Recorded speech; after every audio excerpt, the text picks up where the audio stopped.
el mensaje de Dios a los judíos por medio de Jesucristo y el mensaje de salvación de los apóstoles posterior a la resurrección de Jesucristo.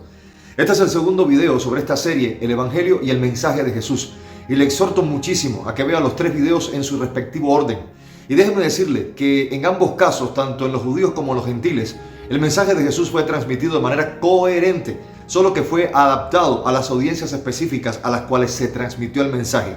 El objetivo principal estaba en proclamar el Evangelio de la salvación en Cristo, pero con énfasis en cómo este cumplimiento impactaba tanto a los judíos como el pueblo del pacto y a los gentiles como parte del plan universal de redención en Cristo bajo el nuevo pacto. Entonces vamos a verlo por partes. En primer lugar, el mensaje de Jesús a los judíos.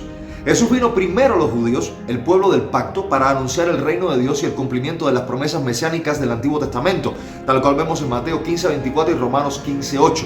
Ahora, su mensaje se basó principalmente en el arrepentimiento y la fe. Jesús llamó a los judíos a arrepentirse y creer en el Evangelio como preparación para el reino de Dios. Y Marcos 1:15, que dice lo siguiente: el tiempo se ha cumplido y el reino de Dios se ha acercado. Arrepentidos y creed en el Evangelio. También Mateo 4:17 dice lo siguiente: desde entonces comenzó Jesús a predicar y decir, arrepentíos porque el reino de los cielos se ha acercado. En segundo lugar, el cumplimiento de la ley y los profetas. Jesús no vino a abolir la ley, sino a cumplirla, mostrando que Él era el Mesías prometido y que toda la ley se cumplía en Él. Entonces, Mateo 5:17 nos dice, no penséis que he venido a abrogar la ley y a los profetas. No he venido para abrogar, sino para cumplir. En tercer lugar, la revelación del verdadero significado del reino de Dios.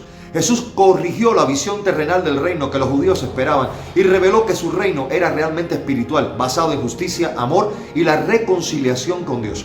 En Lucas capítulo 17, versículos del 20 al 21 nos dice lo siguiente: el reino de los cielos no vendrá con advertencia, porque he aquí, el reino de Dios está entre vosotros.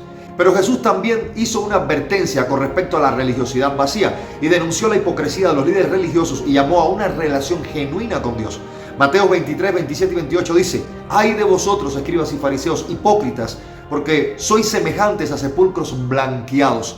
También se hizo énfasis en el Mesías sufriente. Jesús enseñó que el Mesías debía sufrir, morir y resucitar conforme a las Escrituras. Lucas 24, 26 y 27 dice: ¿no era necesario que el Cristo padeciera estas cosas y entrara en su gloria? Ahora, en segundo lugar, el mensaje de Jesús por medio de los apóstoles, que esto fue posterior a la resurrección y que se compartió tanto a judíos como a los gentiles. Mire, después de la resurrección de Jesús, los apóstoles llevaron el Evangelio tanto a los judíos como a los gentiles. Su mensaje tenía elementos muy comunes, pero haciendo énfasis distinto según la audiencia. Entonces, a los judíos les recalcaban que Jesús es ciertamente el Mesías prometido. Los apóstoles proclamaron que Jesús cumplía las promesas del antiguo pacto y que toda la ley tenía su cumplimiento en Cristo y que su muerte, sepultura y resurrección eran el centro del plan de Dios para la salvación. En Hechos 2:36, el apóstol Pedro dijo en Pentecostés: sepa pues ciertísimamente toda la casa de Israel que a este Jesús a quienes vosotros crucificasteis, Dios le ha hecho Señor y Cristo. En Hechos 3:19 y 21 también Pedro llama a los judíos al arrepentimiento para que sean perdonados y reciban los tiempos de restauración prometidos. El énfasis para los judíos era mostrar cómo Jesús cumplía las profecías mesiánicas y que la salvación venía solamente a través de él. Entonces, vamos a ver el Evangelio dirigido a los gentiles, o sea, a toda la humanidad. Los gentiles no tenían el trasfondo del pacto mosaico ni la expectativa mesiánica directamente. Por lo tanto, el mensaje para ellos hacía énfasis en lo siguiente. En primer lugar, la universalidad del pacto y la salvación en Cristo.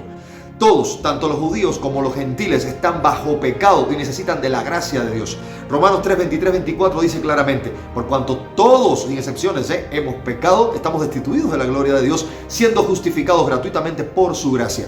Jesús es el Señor de todos, no solo el Mesías de Israel, sino el Salvador de toda la humanidad. En Hechos capítulo 10, versículos 34 y 35, el apóstol Pedro en la casa de Cornelio dijo muy sorprendido y con total certeza: en verdad comprendo que Dios no hace acepción de personas, sino que en toda nación se agrada del que le teme y hace justicia. Ahora, vamos a ver la salvación por gracia y no por las obras de la ley. A los gentiles se les enseña que ya no hay una exigencia de guardar la ley mosaica para ser salvos, sino que la ley fue cumplida en Cristo. Por tanto, la salvación es exclusivamente por la gracia de Dios, por la fe en Jesucristo, como lo dice Efesios 2, 8, 9. Y cito: porque por gracia sois salvos por medio de la fe, y esto no de vosotros, pues es don de Dios, no por obras, para que nadie se gloríe. Entonces, hay realmente un nuevo pacto y un nuevo pueblo que es adoptado por Dios en Cristo. Tanto judíos y gentiles se convierten en un solo pueblo, la iglesia del Señor. Gálatas 3:28 dice, ya no hay judío ni griego, no hay esclavo ni libre, no hay hombre ni mujer, porque todos vosotros sois en Cristo Jesús uno solo. Ahora bien, ¿cuáles son los tres elementos comunes del mensaje de salvación compartido tanto a judíos como a gentiles? En primer lugar, que Jesús murió por nuestros pecados y resucitó. 1 Corintios 15, 3 y 4. En segundo lugar, el llamado al arrepentimiento y a la fe en Jesús. Hechos 20, 21. La promesa de la vida eterna para todos los que creen. Juan 3, 16. Entonces, a los judíos, el mensaje de Jesús y de los apóstoles enfatizó en que Él era el cumplimiento de las Escrituras, el Mesías prometido, y los llamó a arrepentirse y a creer en Él. Pero el mensaje a los gentiles es que el Evangelio proclamó que la salvación es para todos los que creen en Jesús sin distinción y que en Cristo Dios estaba reconciliando al mundo consigo mismo. Y como dice Juan capítulo 1, 11 y 12, pues sencillamente que somos hechos hijos de Dios por la voluntad del Señor y no por carne ni sangre. Entonces, en ambos casos, el mensaje central es el mismo, basado en Juan 14, 6 y Efesios 2, 8, 9. Jesús es la verdad y la vida y el único camino a la salvación eterna por la gracia de Dios mediante la fe en Jesucristo. Mis amados, paz, gracia y misericordia del Señor sea con todos y que Dios les bendiga.